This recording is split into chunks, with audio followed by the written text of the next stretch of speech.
தந்தை மகன் தூய ஆவியாரின் பெயராலே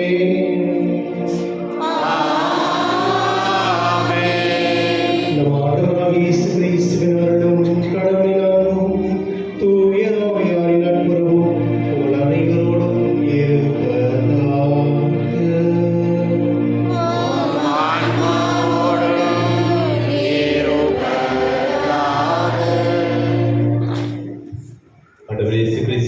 மிகவும் பிரியமுள்ள சகோதர சகோதரிகளே, இன்று நம் ஆண்டவராம் இயேசு கிறிஸ்துவின் திருவிடல் மற்றும் திருரத்தத்தின் பெருவிழாவை கொண்டாடி மகிழ்கின்றோம். சக்கேயு தன்னிடம் மிகுதியாக உள்ளதை கொடுத்தான். ஏழை கைம்பெண்ணோ தன்னிடம் உள்ள அனைத்தையும் கொடுத்தாள். இயேசுவோ உள்ளத்தையும் கொடுத்து தன்னையும் தன்னுடைய உயிரையும் முழுமையாக கொடுத்து நமக்காக பகிர்ந்து விடுத்தார். மனுகுலத்தை தனியாக விட்டு செல்ல மனமில்லாதவராய் தன்னை அப்பத்திலும் ரசத்திலும் ஒவ்வொரு நேரத்திலும் வெளிப்படுத்திக் கொண்டே இருக்கின்றார். மானிட சமூகத்தின் மீது கொண்ட அன்பின் உறவின் பகிர்வின் உச்சக்கட்டமே இயேசு தன்னையே கொடுத்த நிகழ்வாகும். பாலினிடத்தில் மன்னாவை உணவாக கொடுத்த இறைவன் இந்த புனித திருவைக்கு இயேசுவின் திருவிடல் திருரத்தத்தை வாழ்வழிக்கும் உணவாக கொடுத்தார். கொடுக்கும் போதும் பகிரும் போதும் கொடுப்பவரும் பெறுபவரும் மன நிறைவு பெறுகின்றனர். அந்த நிறைவில் மகிழ்வை தேட இறைவன் என்று நம் ஒவ்வொருவரையுமே அழைக்கின்றார். இதனை உணர்ந்தவர்களாக இந்த திருப்பலியில் சிறப்பாக ஜெபிப்போம். அதே வேளையில் நம்முடைய பங்கிற்கு புதிதாக நம்மை வழிநடத்த நம்முடைய புதிய பங்கு தந்தை நம்முடைய பங்கு தந்தைக்காக சிறப்பாக இந்த திருப்பலியில் சிறப்பாக ஜெபிப்போம். இறைவனுடைய ஆசீர்வாதம் எப்போதுமே நம்முடைய பங்கு தந்தையை வழிநடத்த வேண்டும் என்பதற்காக இந்த திருப்பலியில் சிறப்பாக ஜெபிப்போம். கிறிஸ்துவனுடைய இந்த திருப்பலியானது கிரேசி தாசர்கள் குடும்பத்தினர்களும் டெல்பின் ரிச்சிதா குடும்பத்தினர்களும் விசேஷமாக ஜான்சன் அவர்கள் 50ஆம் பிறந்த நாளை கொண்டாடுகின்றனர். இங்கே இருக்கார ஜான்சன், எனவே ஹாப்பி பர்த்டே வாழ்த்துக்கள். மற்றும் மரித்து மஞ்சுளா ரவீனா அவரோட ஆன்மாவுக்காகவும் ஜேடி க்ரூஸ் மைக்கேல் அவருடைய ஆன்மாவுக்காகவும் திருமணம் கொடுக்கப்படும். எல்லா உலக வேண்டுமோ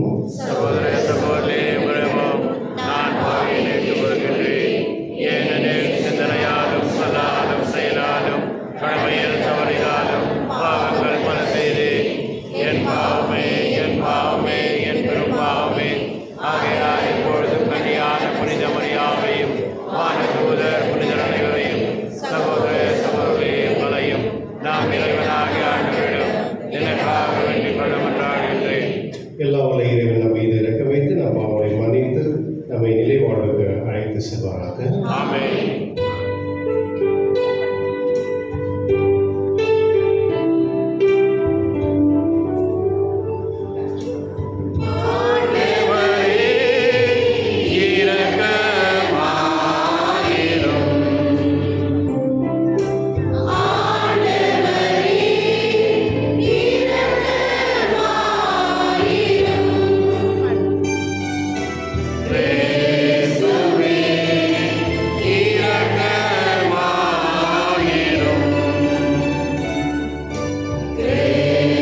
இறைவா, இந்த வியப்பு தோறிய அருளுடைய இடத்தில் உம்முடைய பாடல்களின் நினைவை எங்களுக்கு மீட்டு சென்றியே.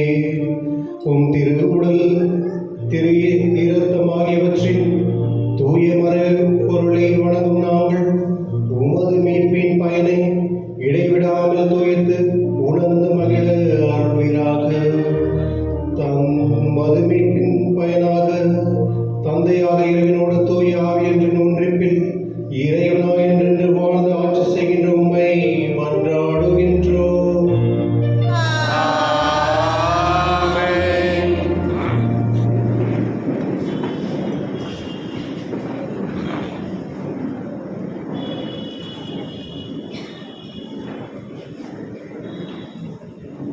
தொடக்க நூலிலிருந்து வாசகம்.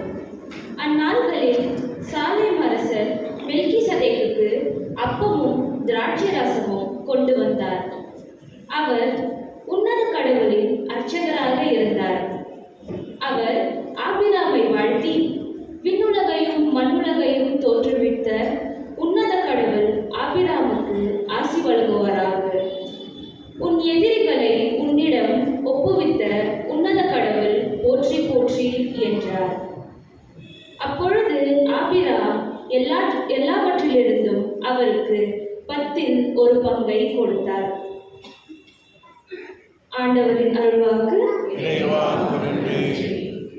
பதிலுரை பாடல். பல்லவி. மெல்கிசதேக்கின் முறைப்படி நீர் என்றென்றும் குருவே.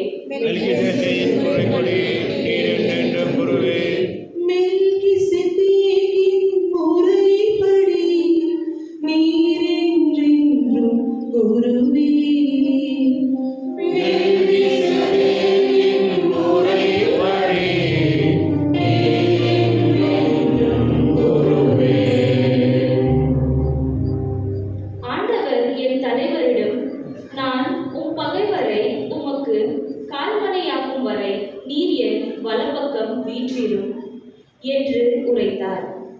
பல்லவி.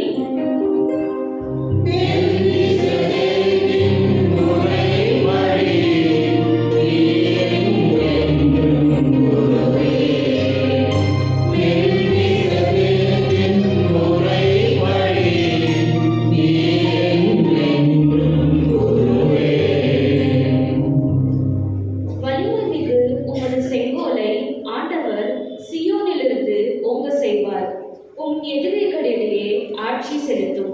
பல்லவி.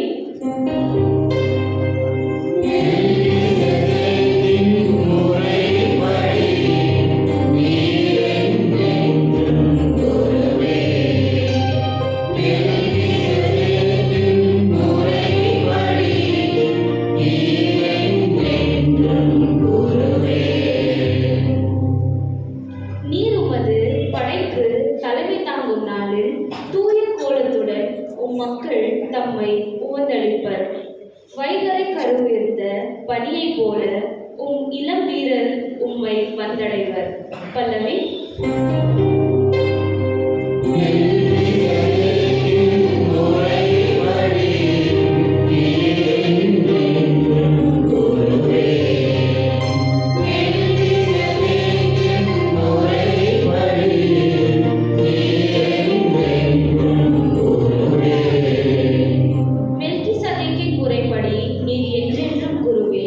என்று ஆண்டவர் ஆணையிட்டு சொன்னார். அவர் தம் மனதை மாற்றிக்கொண்டார். பல்லவி.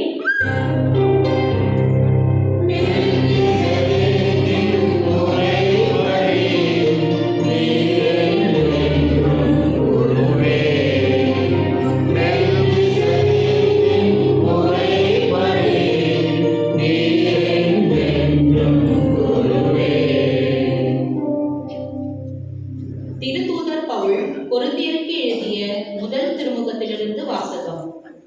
சகோதர சகோதரிகளே, ஆண்டவரிடமிருந்து நான் எதை பெற்றுக்கொண்டேனோ அதையே உங்களிடம் ஒப்படைக்கிறேன். அதாவது, ஆண்டவராகிய இயேசு காட்டிக் கொடுக்கப்பட்ட அந்த இரவில் அப்பத்தை எடுத்து கடவுளுக்கு நன்றி செலுத்தி அதை விட்டு, இது உங்களுக்கான என் உடல், இதை என் நினைவாக செய்யுங்கள் என்றார். அப்படியே உணவு அருந்திய பின் கிண்ணத்தையும் எடுத்து இது இந்த கிண்ணம் என் இரத்தத்தால் நிலைப்படுத்தப்படும் புதிய உடன்படிக்கை. நீங்கள் இதிலிருந்து பருகும் போதெல்லாம் என் நினைவாக இவ்வாறு செய்யுங்கள் என்றார். ஆதலால் நீங்கள் இந்த அப்பத்தை உண்டு கிண்ணத்திலிருந்து பருகும் போதெல்லாம் ஆண்டவருடைய சாவை அவர் வரும் வரை அறிவிக்கிறீர்கள். ஆண்டவர் வழங்கும் அருள்வாக்கு. இறைவாக்கு நன்றி.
ஆண்டவர் உங்களோடு இருப்பாராக.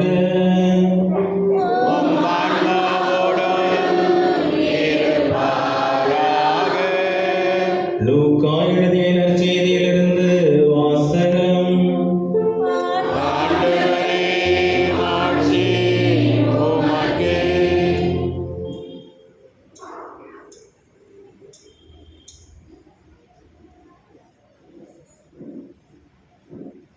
அக்காலத்தில் இயேசு மக்களை வரவேற்று இறையாட்சியை பற்றி அவர்களோடு பேசி குணமாக வேண்டியவர்களை குணப்படுத்தினார். பொழுது சாயத் தொடங்கவே பன்னிருவரும் அவரிடம் வந்து, இவ்விடம் பாலை நிலம் ஆயிற்றே, சுற்றிலும் உள்ள ஊர்களுக்கும் பட்டிகளுக்கும் சென்று தங்கவும் உணவு வாங்கிக் கொள்ளவும் மக்கள் கூட்டத்தை அனுப்பிவிடும் என்றனர். இயேசு அவர்களிடம், நீங்களே அவர்களுக்கு உணவு கொடுங்கள் என்றார். அவர்கள், எங்களிடம் 5 அப்பங்களும் 2 மீன்களுமே உள்ளன. நாங்கள் போய் இத்தனை பேருக்கும் உணவு வாங்கி வந்தால்தான் முடியும் என்றார்கள். ஏனெனில் ஏறக்குறைய 5000 ஆண்கள் அங்கு இருந்தனர். இயேசு அவருடைய சீடர்களை நோக்கி, இவர்களை 50 பேராக பந்தியில் அமரச் செய்யுங்கள் என்றார். அவர் சொன்னபடியே அனைவரையும் அவர்கள் பந்தியில் அமர செய்தார்கள். அவர் அந்த 5 அப்பங்களையும் 2 மீன்களையும் எடுத்து வானத்தை அண்ணாந்து பார்த்து அவற்றின் மீது ஆசி கூறி பிட்டு மக்களுக்கு பரிமாறுவதற்காக சீடர்களிடம் கொடுத்தார். அனைவரும் வயிறார உண்டனர். எஞ்சிய துண்டுகளை 12 கூடைகள் நிறைய எடுத்தனர். ஆண்டவரின் அருள்வாக்கு.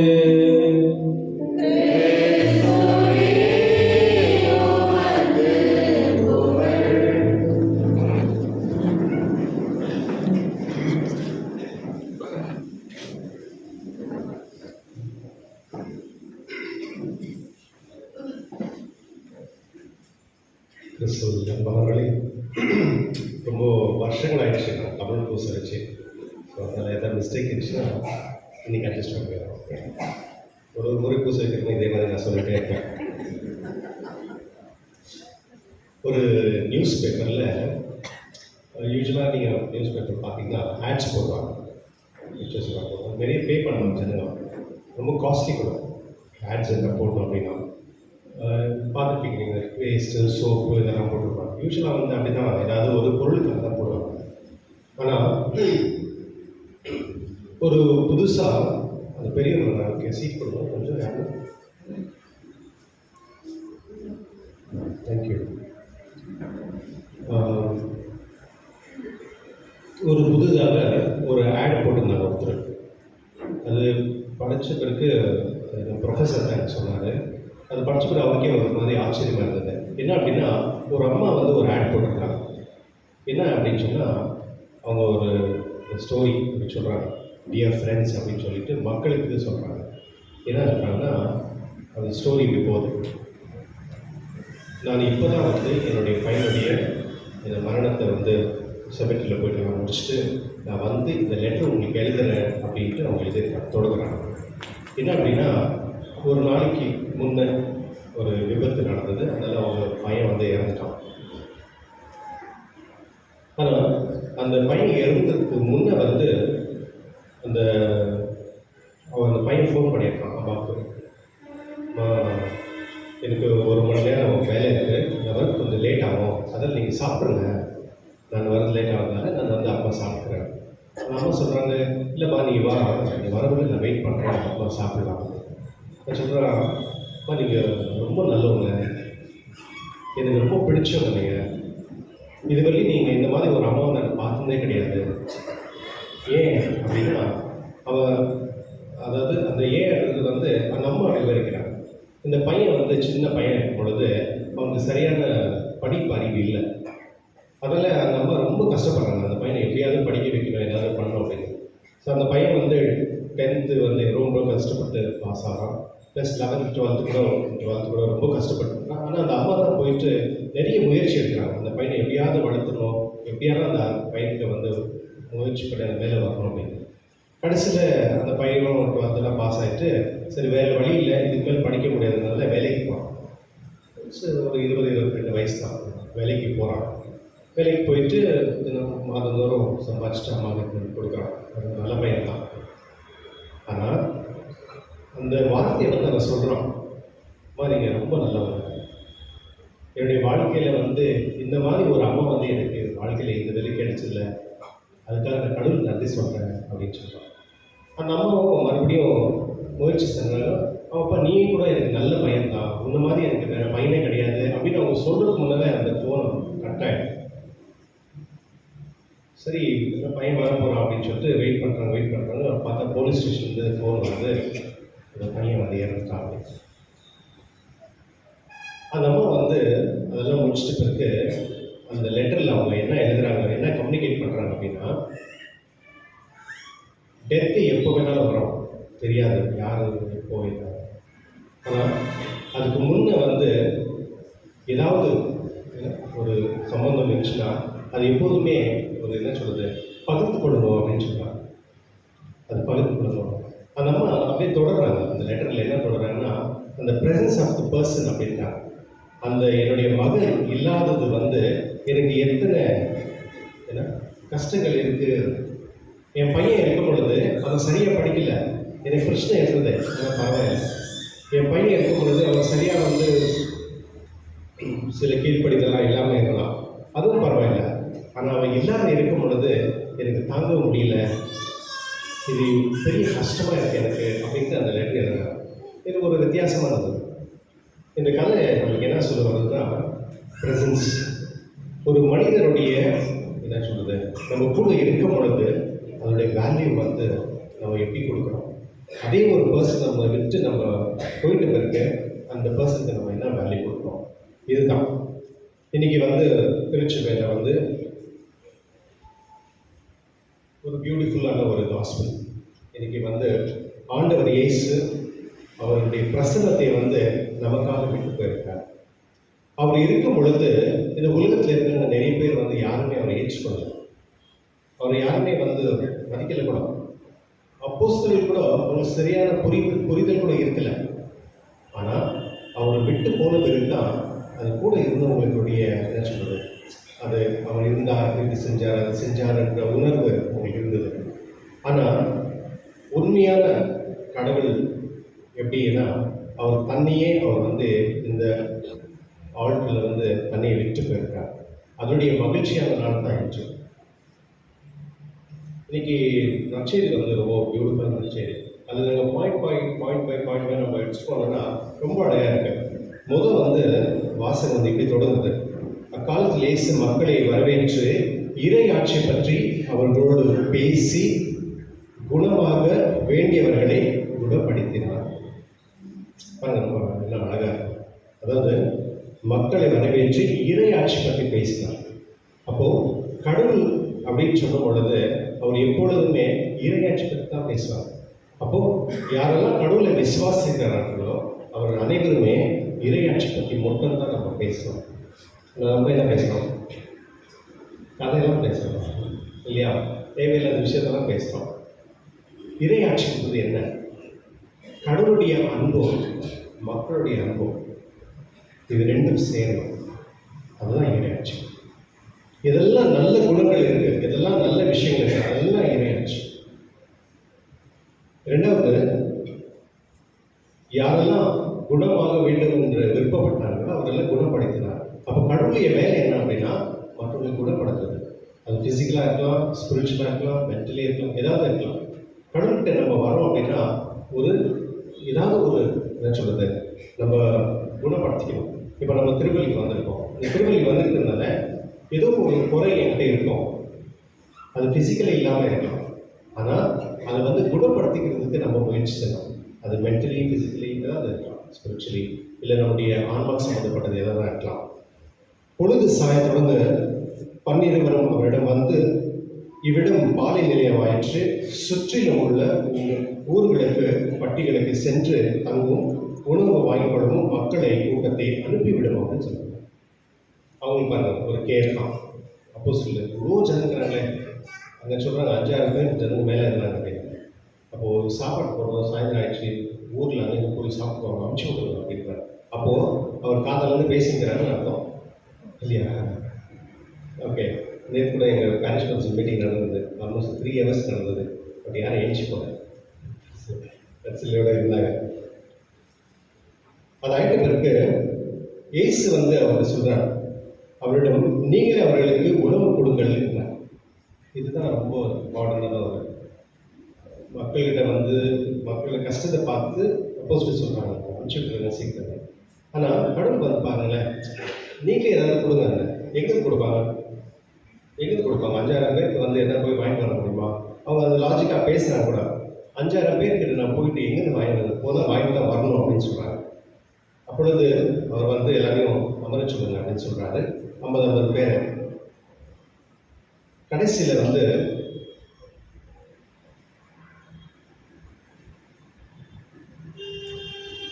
இரண்டு மீன்களையும் எடுத்து வானத்தை அண்ணாந்து பார்த்து அவற்றின் மீது ஆசி குறிந்து பிட்டு மக்களுக்கு பரிமாறுவதற்காக சீரகம் கொடுத்தார் அப்படின்னு சொல்லி அனைவரும் வயிறார உண்டன. கடைசியில் துண்டுகளை 12 கூடைகள் நிறைவு எடுத்தனர் அப்படின்னு. அதாவது 5000 பேர் சாப்பிட்டு பிறகு அவங்களுக்கு இன்னும் மிகுதியாக 12 கூடைகள் மிச்சானது. இதுக்கும் நம்முடைய வாழ்க்கைக்கும் என்ன தொடர்பு தான் என்னுடைய காஸ்பல் நான் எக்ஸ்பிளைன் பண்ண விருப்பப்படுறேன். இன்னைக்கு உலகத்தில் வந்து 11 பேரில் ஒருத்தர் வந்து சாப்பாடு இல்லாமல் சாப்பிட்டுக்கிறாங்க. 11 பேரில் ஒருத்தர் வந்து சாப்பாடு இல்லாமல் இறந்துட்டுருக்காங்க உலக அளவில். அதில் 50% மக்கள் வந்து சின்ன குழந்தைங்க வந்து 50% மக்கள் வந்து சாப்பாடு இல்லாமல் இறந்துருக்காங்க. 152 millions more people face hunger அப்படின்னு நம்மளுக்கு டேட்டா சொல்லுது. நம்ம நாட்டில் இந்தியாவில் வந்து 20 கோடி ஜனங்க வந்து நைட்டில் சாப்பாடு இல்லாமல் தூங்குறாங்க. 20 கோடி ஜனங்க வந்து நம்ம இந்தியாவில் சாப்பாடு இல்லாமல் தூங்குறாங்க. ஒரு நாளைக்கு வந்து 7000 ஜனங்க வந்து சாப்பாடு இல்லாமல் செஞ்சுருக்காங்க இந்தியாவில். 7000 ஜனங்க. வருஷத்தில் 25 லட்சம் ஜனம் சாப்பாடு இல்லாமல் இறந்துறாங்க நம்ம நாட்டில். நீங்கள் யாரும் இருக்கீங்களா சாப்பாடு இல்லாமல் இருக்கோம்? சாப்பாடு இல்லாமல் இருக்கு. ஒருவேளை சில நேரத்தில் இல்லாமல் இருக்கலாம், ஒரு வேலை இருக்கலாம். ஆனால் நம்ம அப்பா அம்மா வந்து எப்படியெல்லாம் கஷ்டப்பட்டு கடவுளாக வாங்கிட்டு இருந்தாலும் சாப்பாடு கொடுத்துட்றாங்க. அது எவ்வளோ பெரிய கிஃப்ட் இல்லை? எவ்வளோ பெரிய பாருங்களேன். இதுதான் நீங்கள் கூகுளில் செக் பண்ணி பாருங்கள். நம்ம நாட்டில் ஒரு வருஷத்துக்கு 25 லட்சம் ஜனங்கள் வந்து சாப்பாடு இல்லாமல் இறந்துருக்கிறாங்க. ஒரு நாளைக்கு 7000 பேர் வந்து சாப்பாடு இல்லாமல் இறந்துருக்கிறாங்க. ஆனால் உண்மை என்ன தெரியுமா? இந்த உலகத்தில் வந்து ஒருத்தருக்கு வந்து நம்மளுக்கு தினந்தோறும் வந்து ஒரு 2500 கேலரிஸ் வேணும், 2500 கேலரிஸ் வேணும் நம்மளுக்கு சாப்பாடு, நல்ல சாப்பாடு, ரிச்சாக சாப்பிடணும் அப்படின்னா. ஆனால் உலகத்தில் ப்ரொடக்ஷன் எவ்வளோ தெரியுமா? 4500 ப்ரொடக்டிவிட்டி இருக்குது. அதாவது 2 மடங்கு. ஐயா அப்போ தான் காலையிலேருந்து சாயந்தரம் சாப்பிட்டுட்டே இருக்கிறாங்க. அந்த மாதிரி சாப்பிட்டு இந்த நாட்டில் உலகத்தில் வந்து சாப்பாடு இருக்குது. என்ன ஏன் வந்து மற்ற ஜனங்கள்லாம் சாப்பிட்றாங்க அப்படின்னா, 100 பேர் சாப்பாடை நான் வச்சுருக்கேன், 1000 பேர் சாப்பாடு நான் வச்சுருக்கேன், நான் வந்து மற்றவங்களுக்கு கொடுக்கல. ஆண்டவர் இயேசு 2000 வருஷத்துக்கு முன்னே இருந்த 2 மீன் 2 பத்தியும் அந்த மீனை பிடிச்சி 5000 பேருக்கு டிஸ்ட்ரிபியூட் பண்ணுவாங்க. இதில் என்ன நம்ம தெரிஞ்சுக்கணும் அப்படின்னா, கடவுள் வந்து எப்பொழுதுமே இரக்கத்தில் இருப்பவர், இரக்கம் உள்ளவர். அவருடைய இரக்கம் எப்போ இருக்கும் அப்படின்னா, யாரெல்லாம் பசித்து இருக்காங்களோ அவங்களுக்கு வர அவர் உணவு கொடுப்பார். அந்த பசி என்னென்ன இருக்கலாம், உணவு பசியாக இருக்கலாம், இல்லை ஆன்மாவுக்கு சம்மந்தப்பட்ட பசியாக இருக்கலாம், எதனா இருக்கலாம்.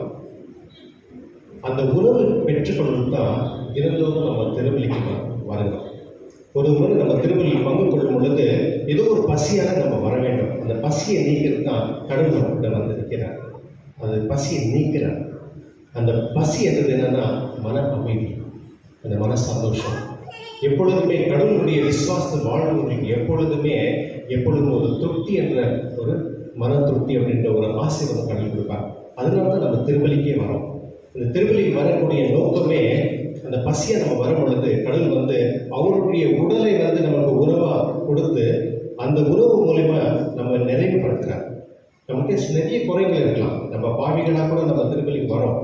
ஆனால் அந்த வரும் பொழுது கடவுள் நம்மளை ஆசீர்வதித்து முழுமையாக்கி நம்மளை மறுபடியும் அனுப்புகிறார். எப்படி வந்து அந்த 5000 ஜனங்கள் மேலே, வெறும் ஆண்கள் மட்டும்தான், பெண்களை வந்து அந்த காலத்து கணக்கு எடுக்கல, ஏன்னா அவங்க அந்த வேல்யூ கொடுத்துருக்கல. ஆனால் அத்தனை பேருக்கு வந்து கொடுத்து மிச்சம் அங்கே என்ன நிறைய கூடங்கள் இருந்தது அப்படின்னு சொல்லப்படுகிறது. என்ன அதனுடைய அர்த்தம்னா, கடவுள் எந்த படைப்பு படித்தாலும் அவர் அதிகமாக தான் படித்தது எல்லாமே நமக்காக தான். ஆனால் நம்ம என்ன பண்ணுறோம் அப்படின்னா, மற்றவருடைய உணவை நம்ம பிடுங்கி சாப்பிட்றோம், மற்றவருடைய பொருளையை நம்ம பிடுங்கி சாப்பிட்றோம், மற்றவருடைய பொருள்களை ப்ராப்பர்ட்டி. பாருங்கள், பெங்களூரில் எல்லா இடத்துலையும் கேஸ் தான். நீங்கள் ஹைகோர்ட் போங்க, சுப்ரீம் கோர்ட் போனீங்கன்னா எல்லா ப்ராப்பர்ட்டி இஷ்யூஸ் தான். காரணம் என்னென்னா, மற்றவருடைய பொருளை பிடுங்கி நம்ம வந்து வாழ்கிறோம். கிறிஸ்துவர்களே, என்னுடைய நற்செய்தி வந்து ரொம்ப சிம்பிள் தான். கடவுளுடைய பிரசனம் ஒன்று, இன்னொன்று வந்து அவர் தண்ணியே வந்து அவர் மற்றவர்களுக்காக கொடுத்தார். தன்னுடைய உடலை மற்றவர்களுக்காக உணவாக கொடுத்தார். இது வந்து மற்ற கிறிஸ்தவர்கள் இல்லாதவங்க வந்து கேட்டாங்கன்னா, ஏன்னா அது எப்படி வந்து உடலை வந்து சாப்பாடு கொடுக்க முடியும் அப்படின்னு நினச்சிப்பாங்க. ஒன்று தெரியுமா உங்களுக்கு? நீங்கள் எப்போ வந்து நற்கருணையை உங்கள் உள்ளத்தில் எடுத்துக்கிறீங்களோ, 20 நிமிஷம் கடவுளுடைய பிரசனம் உங்கள்கிட்ட இருக்கும். கடவுளுடைய பிரசனம் உங்கள்கிட்ட இருக்கும். நிறைய பேர் தெரியாதவங்க இருக்கும்.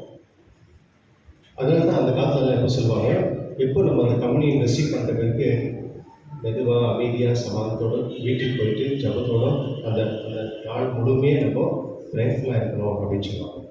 ஆனால் இப்போ வந்து அந்த சென்ஸ் ஆஃப் அந்த இதுவே போயிடுச்சுப்போம். நம்ம நிறைய பேருக்கு வெளியே போயிட்டு சண்டை போட்டு கஷ்டம் நிறைய பேசினது. கிறிஸ்துவர்களே, இன்னைக்கு ஆண்டவர் இயேசு தன்னுடைய உடலை வந்து உணவாக கொடுக்கும் பொழுது, அந்த உணவு பெற்ற நான் கூட ஒரு கிறிஸ்துவாக மாறுபடுகிறேன். I become literally like Jesus Christ. நான் உண்மையாகவே இயேசு கிறிஸ்தியாக மாறுறேன். அப்போ நான் ஒரு இயேசு கிறிஸ்துவாக நான் மாறினேன் அப்படின்னா, அவரிடத்துல இருக்க குணங்கள் எல்லாமே என்கிட்ட மாறணும்ல, மாறணும் தானே? அப்போது ஒருவேளை வந்து அவருடைய இருக்கிற குணங்கள் வந்து என்கிட்ட மாறலை அப்படின்னா, அப்போ நான் உட்கொண்ட அந்த உணவு என்ன நடந்தது? இதுதான் என்னுடைய நற்செய்தி. கிறிஸ்துவர்களே, நம்ம இப்பொழுதுமே வந்து கடவுளுடைய பிரசனத்தில் நம்ம வாழ்கின்றோம். திருப்பலியில் வரும் பொழுது கடவுளுடைய உணவை நம்ம பெற்றுக்கொள்ளும் பொழுது அந்த பரிபூர்ணமான, எப்படி அந்த மாதா கொடுத்தாங்க, த ஃபுல்னஸ் ஆஃப் கிரேஸ் அப்படின்னு சொன்னாங்க, அதுபோல் உங்களுக்கும் கடவுளுடைய உணவு பெற்றவர் ஒருவருக்கும் நீங்கள் வெளியே போகும் பொழுது you are going with full of grace. நீங்கள் வந்து அந்த ஆசீர்வாதத்தை போகிறீங்க. ஒருவேளை நீங்கள் என்ன மார்க்கெட் போனீங்கன்னா கூட அங்கே இருக்கிற ஜனங்கள் கூட உங்களுடைய ஆசீர்வாதம் அவங்களுக்கு மாறும். அதுதான் நம்முடைய விசேஷமான ஆசீர்வாதம். இயேசு கிறிஸ்து வந்து சும்மா ஏதோ சாப்பாடு கொடுத்துட்டு போல, தன்னுடைய உயிரை கொடுத்துருக்கார்.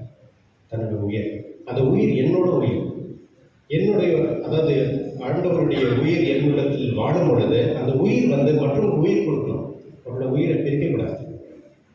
அதனால தான் கிறிஸ்துவர்கள் எப்போதுமே அமைதியானவர்கள், சமாதானத்தவர்கள், அவர் எப்பொழுதுமே பொறுமையானவர்கள், அவர் எப்பொழுதுமே மற்றொரு நல்லது செய்பவர்கள், தாழ்மை உள்ளவர்கள் அப்படின்னு நிறைய சொல்லிட்டே போவாங்க.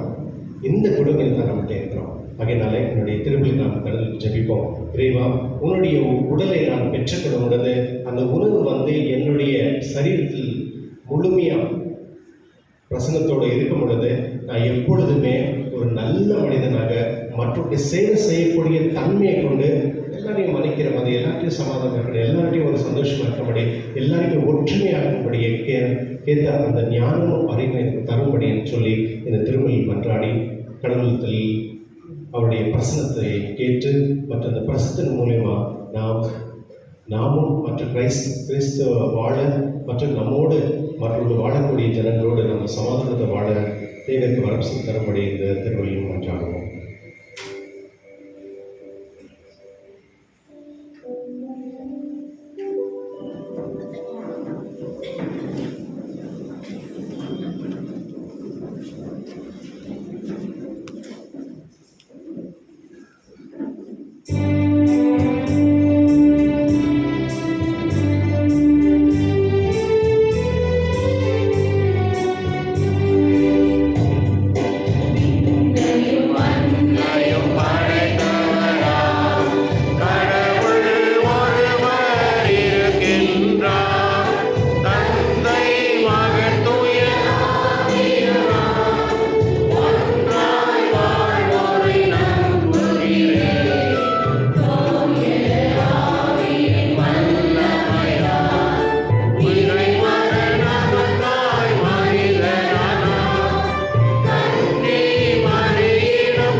அரும்பெரும் செயல்களை நினைவு கூர்ந்து இங்கு ஒன்றாய் கூடியிருக்கின்றோம். நம் வேண்டுதல்களை தயமாய் கேட்டு நம் அவரை ஆண்டவரிடத்தில் செபிப்போம்.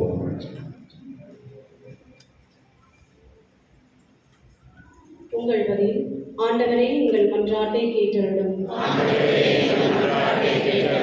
அன்பு தந்தையே இறைவா, உமது இறை இரக்கத்தின் உடனிருப்பு 2000 ஆண்டுகளுக்கு முன்பு உம் சீடர்களோடு இருந்தது போல இன்றும் எம் திரு அவையில் உமது ஆற்றலின் உத்வேகத்தோடு எங்களுடன் இருந்து எமது திருத்தந்தை முதல் பொதுநிலையினர் வரை அனைவரும் நற்செய்தியின் தூதுவர்களாக சிறப்புடன் செயலாற்ற வரம் தர வேண்டும் என்று இறைவா உம்மை மன்றாடுகிறோம். அருளின் சுனையே இறைவா. நாட்டை ஆள்வோர் தங்களுக்கென வாழாமல் நாட்டு மக்களின் தேவைகளை, அவர்களின் எண்ணங்களை உணர்ந்து உமது தூய ஆவியின் ஆற்றலினால் உந்தப்பட்டவர்களாக தங்கள் சொல்லாலும் செயலாலும் சாட்சிய வாழ்வு வாழ உமது ஆவியை பொழிந்து வழிநடத்த வேண்டும் என்று இறைவா உம்மை மன்றாடுகிறோம்.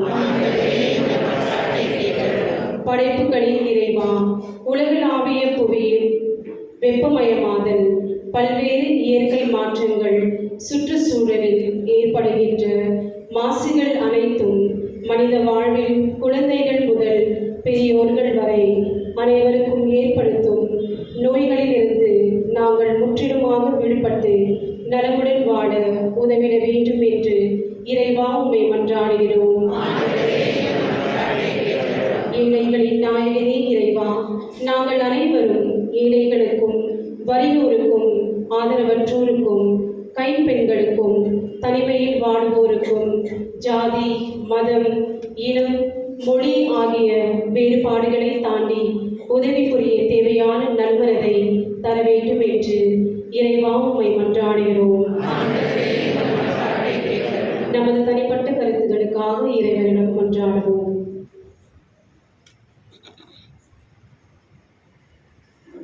இருக்கமுள்ள இறைவா, உம்மை மன்றாடும் திருச்சபையின் ஜெபங்கள் உமக்கு உதவாக இருக்க செய்தருளும். எங்கள் தகுதியில் நம்பிக்கை கொள்ளாமல் உமது இரக்கத்தை மட்டுமே முன்னிட்டு நாங்கள் கேட்பதை தந்துவிட வேண்டும் என்று எங்கள் ஆண்டவராக இயேசு கிறிஸ்து வழியாக உம்மை மன்றாடுகின்றோம். ஆமென்.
சகோதர சொல்லம் அனைவருக்கும் திருவிழி எல்லாம் தந்தையாக எனக்கு ஏற்றுதாகும்படி ஜெபியுங்கள்.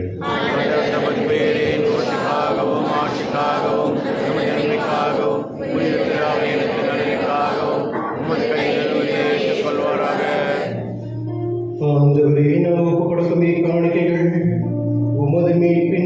அருளை குறித்து காட்டுகின்றன. அதனால் உமது திரு அவைக்கு ஒற்றுமை அமைந்து ஆகிய கொடைகளை கனிவுடன் தந்தருள்வீராக. எங்கள் ஆண்டவராகிய இயேசு கிறிஸ்து வழியாக உம்மை மன்றாடுகின்றோம். ஆண்டவர் உங்களோடு இருப்பாராக.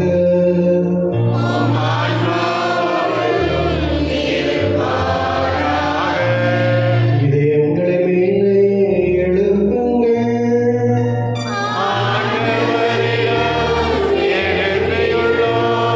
நம் இறைவனாகிய ஆண்டவருக்கு நன்றி கூறுவோம்.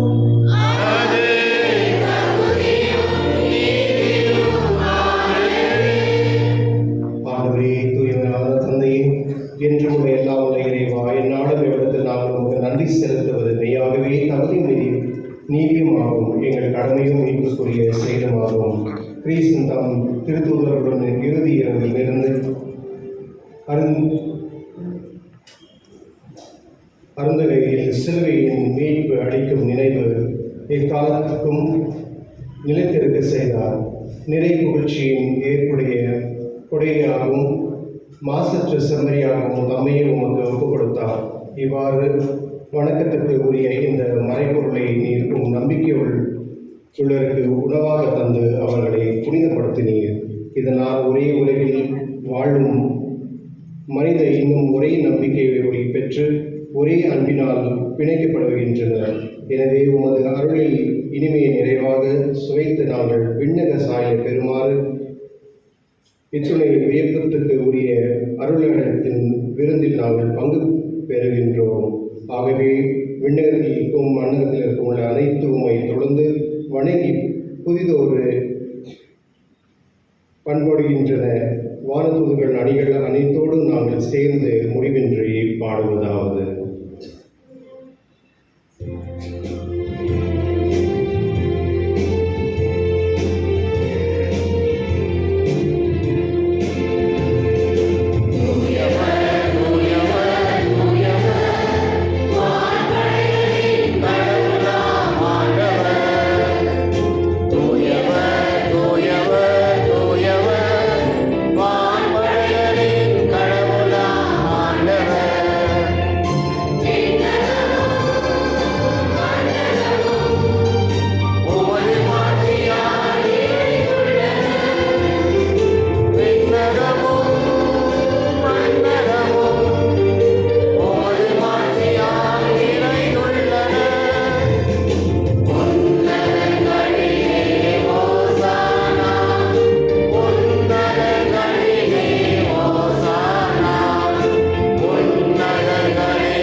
ஆண்டவரே, நேர்மையாகவே தூயவர் தூய்மை அனைத்துக்கும் ஊற்று.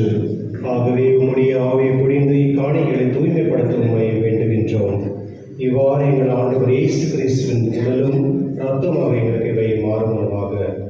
அவர் பாடுபட உள்ளம் கணிந்து தம்மை கையளித்த போது அப்பத்தை எடுத்து நன்றி செலுத்தி அதை பிட்டு தம் சீடர்களுக்கு அளித்து கூறியதாவது: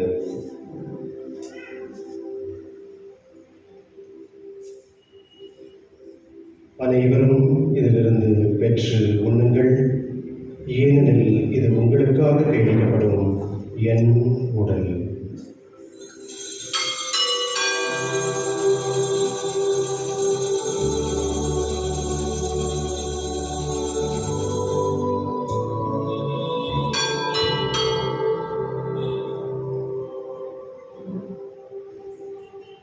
அவ்வளமே இரவு அருந்திய பின் கிண்ணத்தையும் எடுத்து மீண்டும் உமக்கு நன்றி கூறி தம் சீடர்களுக்கு அளித்து அவர் கூறியதாவது: அனைவரும் இதிலிருந்து பெற்று பருங்கள், ஏனெனில் இது புதிய நிலையான உடன்படிக்கைக்கு உரிய என் இரத்தத்தின் கிண்ணம். இது பாவ மன்னிப்புக்கென்று உங்களுக்காகவும் பலருக்காகவும் சிந்தப்படும். இதை என் நினைவாக செய்யுங்கள்.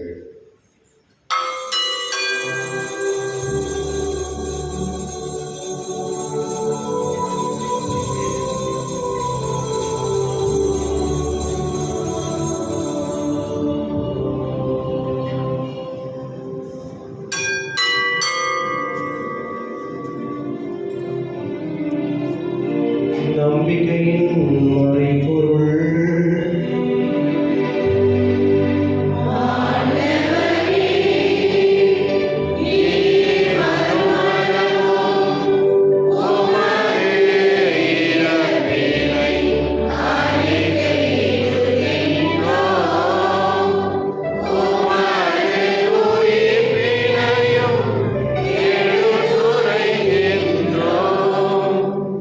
ஆகவே ஆண்டவரே, நாம் கிறிஸ்துவின் உயிர்ப்பினையும் நினைவு கூர்ந்து வாழ்வு தரும் அப்பத்தையும் மீட்பு அளிக்கும் கிண்ணத்தையும் ஒப்புக் கொடுக்கின்றோம்.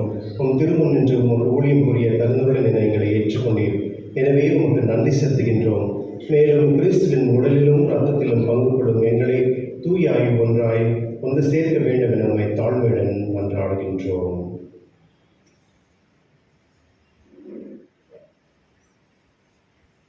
ஆண்டவரே,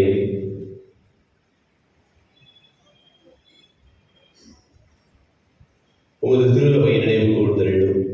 எங்கள் திருத்தந்தை 14ஆம் சிங்கராயன், எங்கள் ஆயர் பீட்டர், எங்கள் துணை ஆயர்கள் சுசிலாக மற்றும் ஆறுகிறார் சுதேஷ், எல்லா திருநிலையினர் ஆகிய அனைவரோடும் உமது திருவை அன்பின் நிறைவு பெற செய்தருளும்.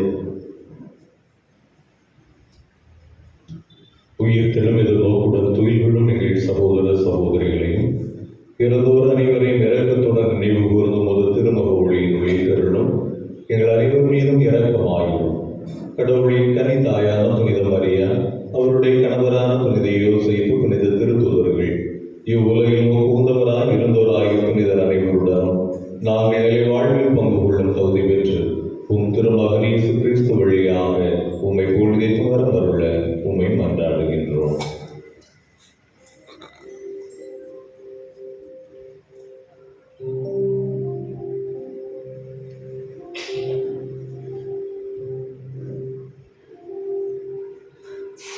இவர் வழியாக இவரோடு இவரில் எல்லாம் இறைவனாகிய தந்தையே, தூய ஆவியாரின் ஒன்றிப்பில் எல்லா புகழும் ஆட்சியும் என்றென்றும் உமக்கு உரியதே.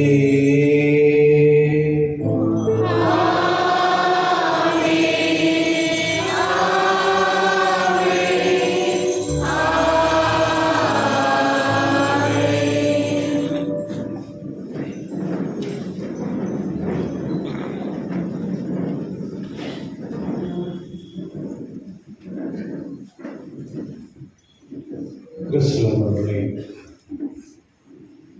இன்னைக்கு விசேஷமாக கடவுளுடைய நற்கரணையும் மற்றும் ரசத்தையும் நாம் பெற்றுக்கொள்கிறோம். எப்பொழுதெல்லாம் கடவுளுடைய ரசனத்தை நாம் ஏற்றுக்கொள்கிறோமோ நாம் பரிசுத்தமானவர்கள் என்று அர்த்தம். பரிசுத்தமானவர்கள் மட்டும்தான் ஆண்டவர் விசுவாசத்தில் இருக்க முடியும். அந்த விசுவாசத்தில் இருப்பதுனால தான் அவருடைய உரிமையும், அதாவது ஒரு வரி பணக்காரர் வந்து அவருடைய ப்ராப்பர்ட்டிஸ் எல்லாம் எப்படி ட்ரான்ஸ்ஃபர் பண்ணுவாங்க பசங்களுக்கு, அதுபோல தான் கடவுளுடைய ஆட்சி, கடவுளுடைய மகிழ்ச்சியை வந்து முழுமையாக அவர் உணர்வில் ட்ரான்ஸ்ஃபர் பண்ணுறாங்க. அதுதான் இங்கே நடக்குது. இங்கே இருக்கிற இந்த பிரசனம் இருக்குல்ல, அது உண்மையான கடவுளுடைய உடல். இதை நம்ம விசுவாசிக்கிறோம். சும்மா நம்ம விசுவாசிக்கிறதுனால அது வந்து கடவுளுடைய உடல் இல்லை, அது உண்மையான கடவுளுடைய உடலாக இருக்கிறதுனால தான் நம்ம விசுவாசிக்கிறோம். அதனால இது பரிசுத்தமான விதத்தில் தான் நம்ம அதை ஏற்றுக்கொள்ளணும். அதுக்கு கொடுக்க வேண்டிய மரியாதை நம்ம கொடுக்கணும். அது பயபக்தியோடு நம்ம வந்து அதை ஏற்றுக்கொள்ளணும். அதனால அந்த கொடுத்த அருட்சாதனுக்காக பயபக்தியோடு நம்ம வணக்கத்தோடு ஆண்டவரை மன்றாடுவோம். விண்ணுலகில் இருக்கின்ற உமது பெயர் என போற்று வருக, உமது ஆட்சி வருக, உமது திருவிழாம் விண்ணுலகில் நிறைவேறுவது போல மண்ணுலகிலும் நிறைவேறுக. எங்கள் அன்றாட உணவை இன்று எங்களுக்கு தாரும். எங்களுக்கு எதிராக குற்றம் செய்வோரை நாங்கள் மன்னிப்பது போல எங்கள் குற்றங்களை மன்னியும். எங்களை சோதனைக்கு உட்படுத்தாதையும் தீமையிலிருந்து எங்களை விடுவித்தள்ளும். ஆண்டவரே, தீமையிலிருந்து எங்களை விடுவித்து எங்கள் வாழ்நாளில் அமைதி கண்ணுடன் உம்மை மன்றாடுகின்றோம். உமது இரக்கத்தின் உதவியால் நாங்கள் பாவத்திலிருந்து எப்பொழுது விடுதலை பெற்று யாதொரும் கலக்கமாயின்றி நலமாயிருப்போமாக. நாங்கள் எதிர்நோக்கி இருக்கும் பேரின்பத்துக்காகவும் என் மீட்பராக இயேசு கிறிஸ்து வருகைக்காகவும் காத்திருக்கின்றோம். ஏனெனில் ஆட்சியும் வல்லமையும் ஆட்சியும் என்றென்றும் உள்ளது. ஆண்டவரே இயேசு கிறிஸ்துவே, அமைதியை உங்களுக்கு விட்டு செல்கிறேன், என் அமைதியை உங்களுக்கு அளிக்கின்றேன் என்று உம் திருத்தூதருக்கு முனைந்தீரே. எங்கள் பாவங்களை பாராமல் உமது திருஅவையின் நம்பிக்கையை கண்ணோக்கி உமது திருவுள்ளத்திற்கு ஏற்ப அதற்கு அமைதியும் ஒற்றுமையும் அளித்தருள்வீராக. என்றென்று வாழ்ந்து ஆட்சி செய்கின்றவர் நீரே. ஆமென். ஆண்டவருடைய அமைதி உங்களோடும் என்றும் இருப்பதாக. ஆன்மாவோடும் இருப்பதாக. ஒருவருக்கு ஒருவர் அமைதியை பகிர்ந்து கொள்வோம்.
இதோ இறைவன் செம்மறி, இதோ உலகின் பாவங்களை போக்குபவர், செம்மறின் விருந்து கடைக்கு பெற்றோர் பெயர் பெற்றோர்.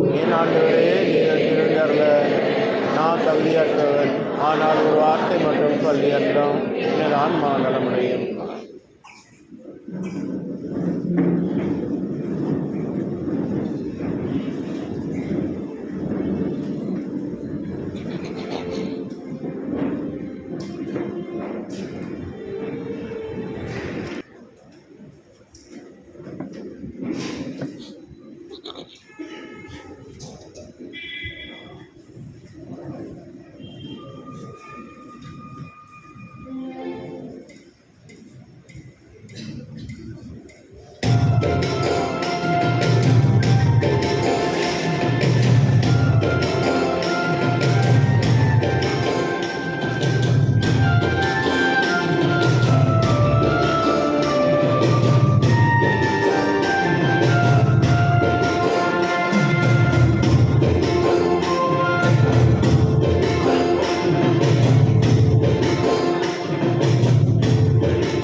இப்போ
சிலுவையில் செய்வோருக்கு ஜெபம். கிறிஸ்துவின் ஆத்மாவே என்னை தூய்மையாக்கும். தீமை செய்வதிலே என்னை மீட்டெல்லாம். கிறிஸ்துவின் திரு ரத்தமே என்னை நிரப்பியெல்லாம். கிறிஸ்துவின் திரு உடலான நீரை என்னை நிரப்பியெல்லாம். கிறிஸ்துவின் திரு உடலான ஓ நல்ல இயேசுவே, எனக்கு செவி தாய் தள்ளும். உமது திரு காயங்களுக்குள் என்னை மறைத்தள்ளும். உம்மை விட்டு என்னை பிரிவிடாதையும் அவையிலிருந்து என்னை காத்தள்ளும். என் மர நேரத்தில் வந்து உம் புனிதரோடு எக்காலம் புகழ் எமக்கு கற்பித்தள்ளும். ஆமென். யூபிலியாட்டு ஜெபம். விண்ணக தந்தையே, உம் திருமகனும் என் சகோதரனுமான இயேசு கிறிஸ்துவே, நீர் எங்களுக்கு வழங்கிய நம்பிக்கையும் தூய ஆவியார் வழியாக எங்கள் இதயங்களில் நீர் பட்டியலே செய்த பிறர் கூட்டுடலும் உமது அரசின் வருகைக்கான எதிர்நோக்கை எங்களில் தட்டி எழுப்புவதாக. நற்செய்தியின் விதைகளை நாளும் வளர்ந்தெடுக்கும் நல்லவராய் உம்மையாய் மாற்றுகிறார். தீமையின் ஆற்றல்கள் மறைந்து உம் ஆட்சியில் இருந்து உணரும் பொருட்டு ஆயுள் உலகளும் முழு அன்னை விலையும் புதிய விண்ணகம் புதிய மண்டபம் நோக்கிய காதல்களில் மாற்றம் பெறுவதாக. யூபிலி கொண்டாட்டத்தின் அருள் விண்ணக செல்வங்களுக்கான ஆர்வத்தை எதிர்நோக்கி திருப்பயனாக கொண்டு எழுப்புவதாக. அதே அருள் என் மீட்பரின் மகிழ்ச்சியையும் அமைதியையும் அனைவருக்கும் அளிப்பதாக. என்றென்றும் போற்றக்கூடிய என் கடவுளாகிய உமது மாட்சியும் புகழும் இன்றும் என்றும் உரித்தாகுக. ஆமென். மன்றாடுவோமாக.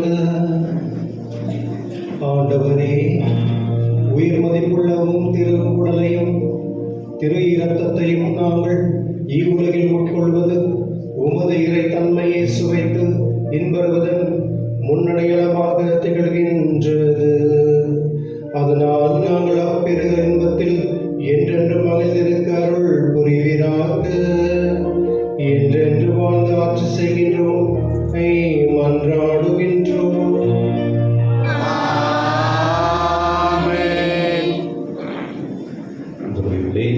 தாயார் திருவையோடு இணைந்து நாமும் இயேசு கிறிஸ்துடைய திருவிடலையும் திருவிழாவை கொண்டாடி கொண்டிருக்கின்றோம். அன்புமிக்கவர்களே, நம்முடைய ஆலயத்தில் பங்கில் இருக்கின்றோம் 63 நபர்கள் வருகின்ற 28ஆம் தேதி சனிக்கிழமை மாலை 4:30 மணி அளவில் நடைபெறுகின்ற திருப்பலியில் புது நன்மை எடுக்க இருக்கின்றார்கள். எனவே அவர்களுக்காக ஜெபிக்க உங்களை கேட்டுக்கொள்கின்றோம். வருகின்ற 24ஆம் தேதி புனித ஜான் த பேப்டிஸ்டருடைய திருநாள் கொண்டாடப்படுகிறது. வருகின்ற 27ஆம் தேதி நம் அனைவருக்குமே தெரியும், நம்முடைய பங்கின் ஆலய பெருவிழாவின் தொடக்கமாக கொடியேற்றத்துடன் நம்முடைய பங்கு திருவிழாவானது சரியாக 4:30 மணி அளவில் ஆங்கிலத்தில் திருப்பலியும் அதனைத் தொடர்ந்து கொடியேற்றமும் அதனைத் தொடர்ந்து தமிழில் திருப்பலியும் நடைபெறும் என்பதை உங்களுக்கு தெரிவித்துக் கொள்கின்றோம். வருகின்ற 28ஆம் தேதி இறை எண்ணெயில் திரு எழுதிய நாளும் சிறப்பாக கொண்டாடப்படுகின்றது. 29ஆம் தேதி புனித பேதுரு மற்றும் புனித பால் அவருடைய திருநாளும் கொண்டாடப்படுகின்றது. அன்புக்குரியவர்களே, நம்முடைய ஆலய பீட புதுப்பிக்கும் பணிக்காக நன்கொடை கிடைத்தது 32,64,628 ரூபாய் 60 பைசா என்பதை உங்களுக்கு தெரிவித்துக் கொள்கின்றோம். உங்களுடைய தாராளத்திற்கு எங்களுடைய நன்றிகளும் பாராட்டுகளும். சென்ற வாரம் ஞாயிறு காணிக்கை 39,510 ரூபாய். உங்களுடைய தாராளத்திற்கு என்னுடைய ஆசீர்வாதம் இறைவனுடைய அருளும். அன்புக்குரியவர்களே, யாரெல்லாம் புது நன்மை வாங்குகின்றார்களோ அவர்களுக்கு கொடுக்கப்படும் காணிக்கை சில நேரம் பழங்கள் கொடுப்பார்கள். ஆனால் இன்று நம்முடைய ஆலயத்தில் இப்போது பழங்கள் தயவு செய்து கொடுக்க வேண்டாம். புதுமை கொடுக்கின்ற பொழுது காணிக்கையாக பழங்கள் தயவு செய்து கொடுக்க வேண்டாம். அதற்கு பதிலாக எல்லோருக்கும் பயனுள்ள விதமாக நோட் புக்குகள், பள்ளிக்கு தேவையான நோட் புக், பென்சில், பேனா மற்றும் பள்ளி குழந்தைகளுக்கு தேவையான பிளாக் ஷூ, கருப்பு கலர் ஷூ அல்லது அவர்களுக்கு தேவையான பேக் இதனை கொடுக்க முடியும் உங்களை கேட்டுக்கொள்கின்றோம். இதனை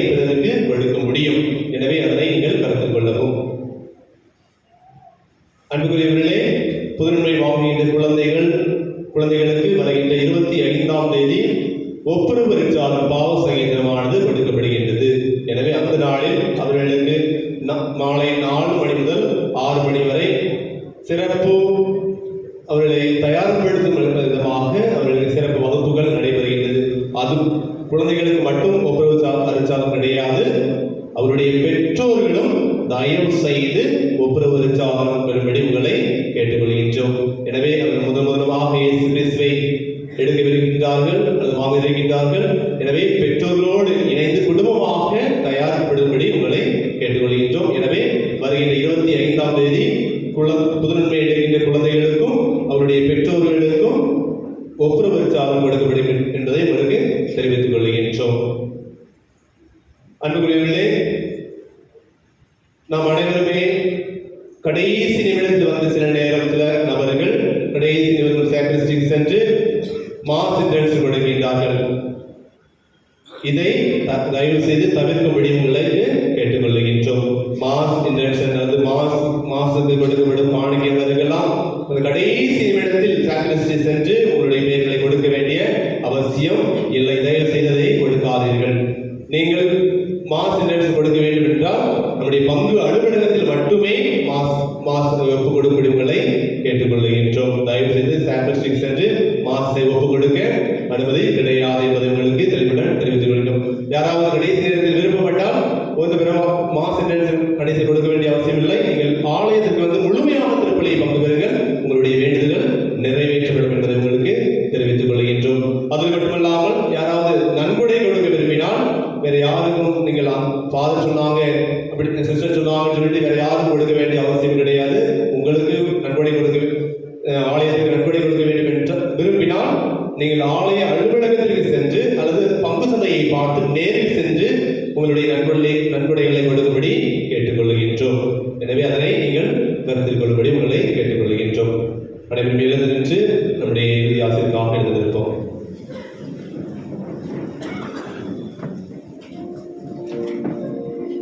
யூஸ்வலாக வந்து